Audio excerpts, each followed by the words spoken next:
ב-9 לאוקטובר הגענו לעבודה. ידענו שהכל משתנה.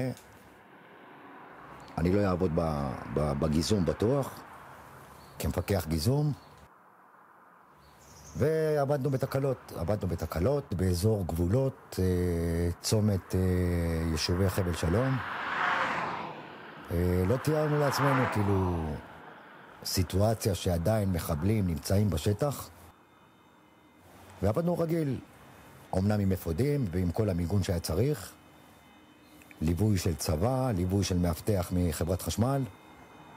ועבדנו ממש רגיל, כאילו בלי פחד, ממש בלי פחד.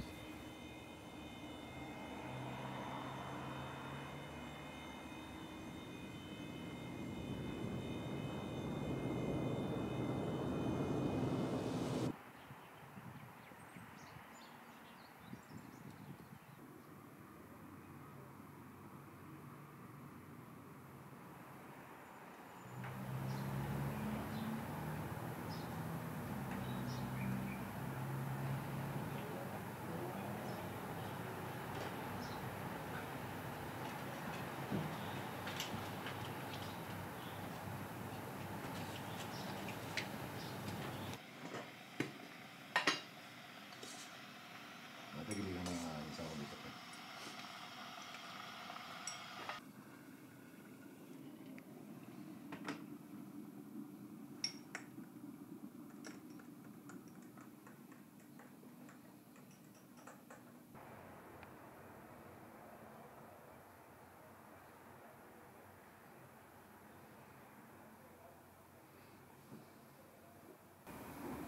יש לך תמונות שאני באוטו איתם? שלחתך פעם תמונות שאנחנו באוטו?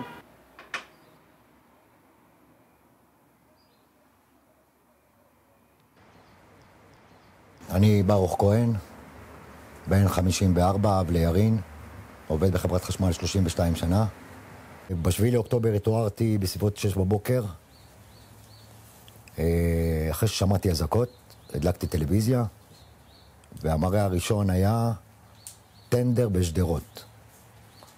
הייתי עמום, חשבתי שזה לא מציאותי, זה סתם איזה עריכה של איזה סרטון, ולאט לאט התברר שכן, זה אמיתי. ב9 לאוקטובר התנדבתי לעבוד עם דני, טל ומתן, כי בדרך כלל אני לא עובד בתקלות, אני עובד כמפקח גיזום. התבקשנו ללכת לטפל בתקלות באזור גבולות, ככה שידענו ששם כבר אין סיכוי שהגיעו ויש מחבלים באזור. וגם כשהגענו ליישובי חבל שלום, היינו בטוחים, כי צבא איתנו, משהו כמו 6 חיילים, מאבטח של חברת חשמל. סיירנו שם על הגדר, ליד הגדר, משהו כמו 2 בערך, עד לאירוע. היינו בעמוד שהיה האירוע פעמיים לפני האירוע. במהלך כל היום גם דני צילם סרטונים, מה שהוא לא עשה אף פעם. צחקנו המון, הסתלבטנו אחד על השני. אפשר שככה, ואז... היו סיטואציות שבכלל דיברנו על זה גם, כן? שדיברנו שמתן בא עם הטלסקופ על הכתף, זה נראה כמו RPG. מה זה, רוץ? יחשבו שזה RPG, תיזהר. בוא כבר! אבל הכל היה בצחוק, זה לא היה ממש לא היה מחשבה שניקלה לסיטואציה הזאת.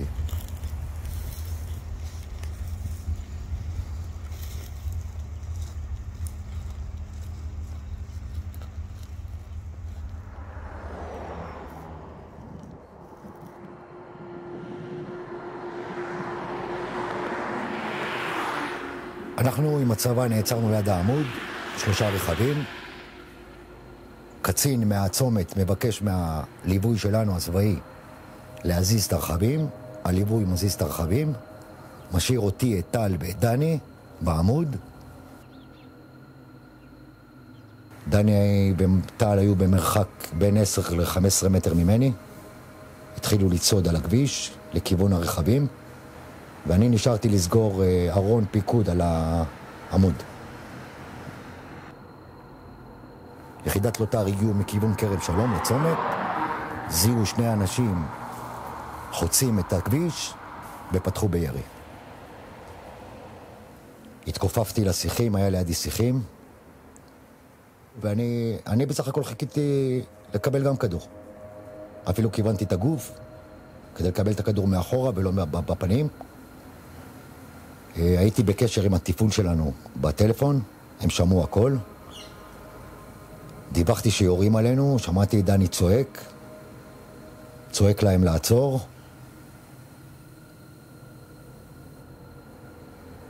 הייתה לי הרגשה רעה, הבנתי שמדובר במשהו קטלני. שקמתי מהשיחים עם קצין שליווה אותי וראיתי את דני וטל על הכביש, צעקתי לחיילים, מה עשיתם? שמרו עלינו 6 חיילים, בצומת היו עוד 10 חיילים של צבא הגנה לישראל, ויחידת לוטר מגיעה ולא ראה אף אחד מהחיילים, רק אותנו. אני מאמין שהפספוס של הלוטר היה שהוא לא ראה אותי פשוט. הוא התמקד בדני וטל על הכביש, אני הייתי מצד שמאל שלהם, חיילים היו מצד ימין, והוא פשוט היה ממוקד מטרה, 2 אנשים בשחור, ופעל כמו שהוא פעל.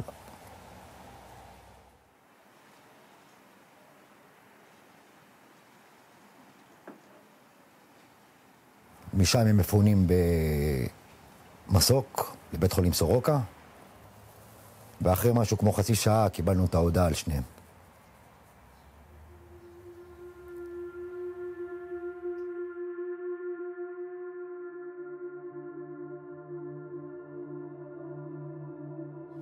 דני היה אחד המצחיקים במחלקה.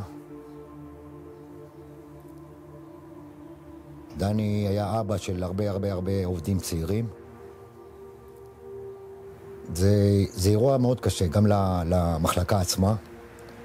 זה אירוע שיזכר לתמיד. אתה מבין? חברת חשמל. וואלה, חברת חשמל. אתה מבין? חושבים אנחנו ג'ובניקים. אנחנו... בקרב. טירונים. טל ואני ישבנו באוטו מאחורה כל הזמן, כל הנסיעה. בכל תקלה הוא ישב איתי מאחורה. הכרתי בן אדם, ילד קטן, צעיר, שסיפר לי קצת על עצמו, שהוא מגדל ציפורים. מאוד חמוד, באמת מאוד חמוד. מההיכרות שלי, סך הכל פעם ראשונה שאני רואה אותו. תמיד היה לידינו, אף פעם לא עזב אותנו. בעובדה שהוא היה מבין ההרוגים שנצמד לדני ולא נטש את התפקיד שלו בשטח.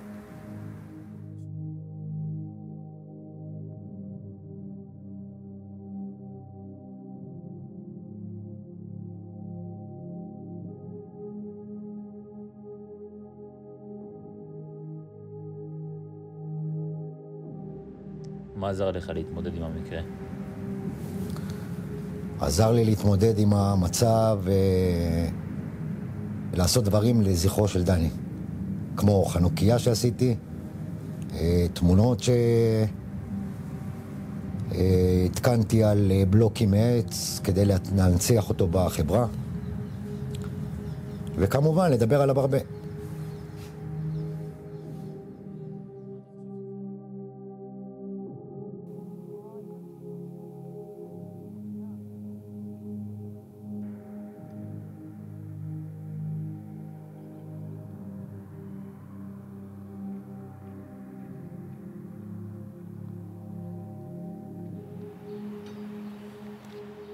זהו, אבא, סיימנו.